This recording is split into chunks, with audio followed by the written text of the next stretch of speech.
صبر سیکھ لیں، اللہ سب جانتا ہے، وہ جانتا ہے اب کن حالاتوں سے گزر رہے ہیں۔ یقین کریں وقت بدل جائے گا، کیونکہ تبدیلی کائنات کا اصول ہے۔ حضرت علی رضی اللہ نے فرمایا، خواہشیں بادشاہوں کو غلام بنا دیتی ہیں، مگر صبر غلام کو بادشاہ بنا دیتا ہے۔ جس مقام پر تم اللہ سے شکوہ کرتے ہو وہ مقام دراصل صبر اور شکر کا ہوتا ہے۔ صبر اور نماز سے مدد لیا کرو، بے شک اللہ صبر کرنے والوں کے ساتھ ہے۔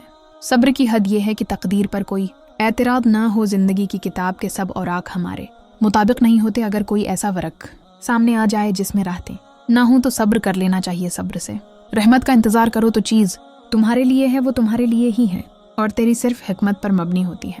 حضرت علی رضی اللہ نے فرمایا، صبر ایک ایسی سواری ہے جو اپنے سوار کو گرنے نہیں دیتی، نہ کسی کے قدموں میں اور نہ کسی کی نظروں میں۔ چلو صبر کر لیتے ہیں، سنا ہے رب صبر کرنے والوں کے ساتھ ہے۔ اللہ کسی کے ساتھ ناانصافی نہیں کرتا، وہ بس آزماتا ہے اور صبر کرنے والوں کو میٹھا پھل دیتا ہے۔